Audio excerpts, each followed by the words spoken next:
बनारसी साड़ी और बिहारी शादी, जैसे दुल्हन और उसकी पुरानी वाली सहेली जो सबसे पुरानी है पर रिश्ते के मायनों में वो सबसे नई रहती है हमेशा।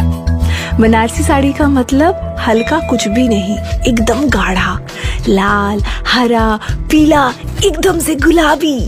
बनारसी है तो वजन है, भीड़ में सबसे अलग है। बनारसी पहनी हो, मड़वा पे अपने ससुर हो या भैंसुर, घोकटाही वाले रस्म में भी चढ़ती हुई वही बनारसी साड़ी है। इसको पहनने से ज्यादा रखने की जिम्मेदारी ज्यादा। माँ की बनारसी साड़ी बेटी पहनेगी और दादी की बनारसी से भाभी नई कुर्ती बनाएगी। बनारसी साड़ी जिंदगी भर की पूंजी होती है। वैसे तुम्हारे अलमारी में कौन से कलर की बनारसी है?